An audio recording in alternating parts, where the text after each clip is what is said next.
Good afternoon.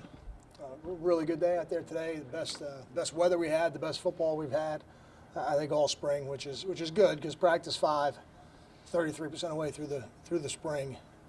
You'd like to start to see the team moving forward. I thought today we took a really good step forward in a lot of ways.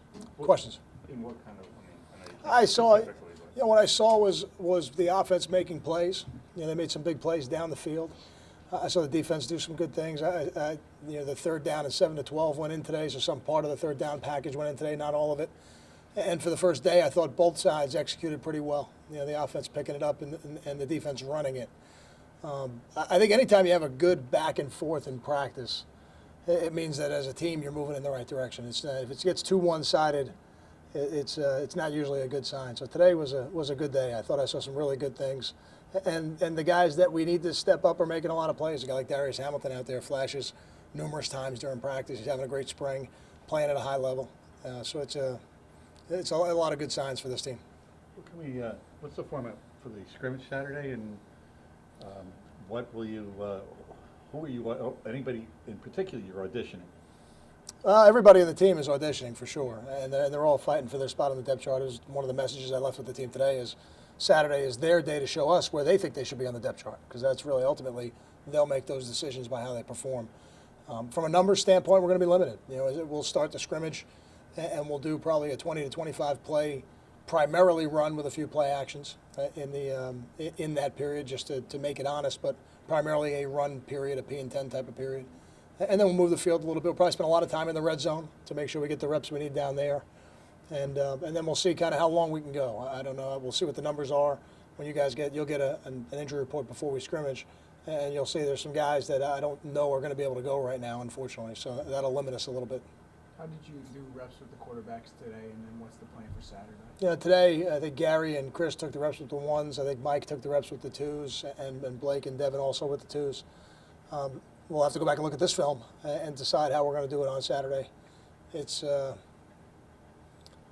tricky. You have to, if you really want to make the jump you want to make as a team, you can't do it repping 5 quarterbacks. It's just not the reality of this game with the numbers you have at the skill spots. Are you starting to see separation in the quarterbacks? Yeah.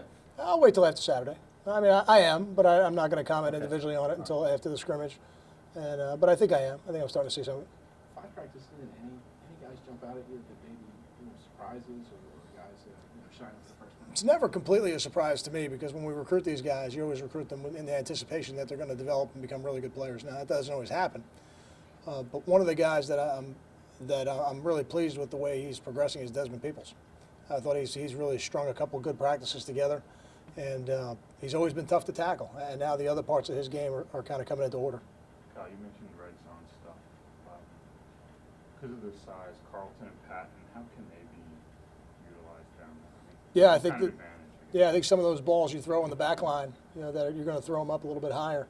Those guys can go up and get them and hopefully take them away, from others. I think that's one of the things, even though he's not as tall, that makes Leonte a really valuable guy, is that he has a knack for taking the ball out of the air, attacking the ball, taking it away from the defenders in some awkward positions. And those are the guys that end up making the plays down there in the red zone for sure.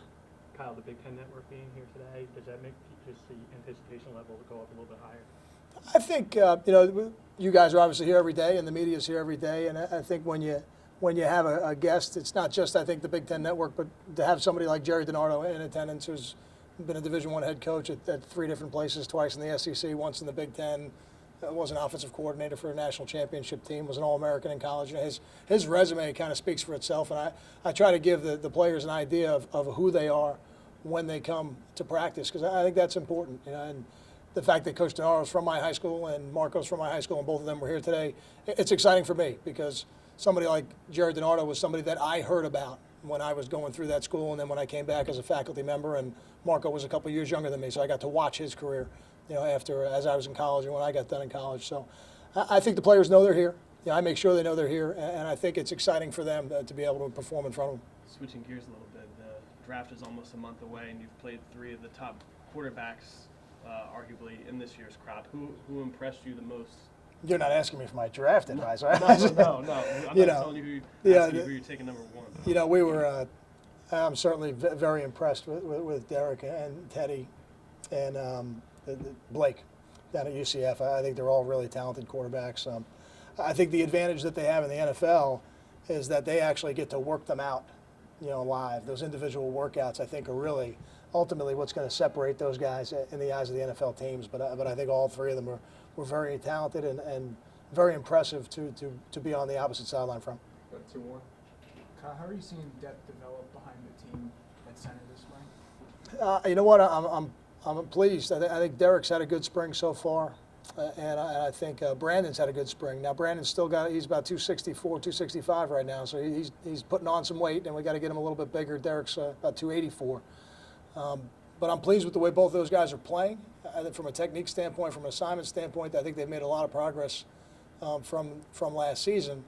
But do I think they're ready right now? I'm not so sure about that. I think Saturday scrimmage will give me a little more of an indication on how ready they are to perform.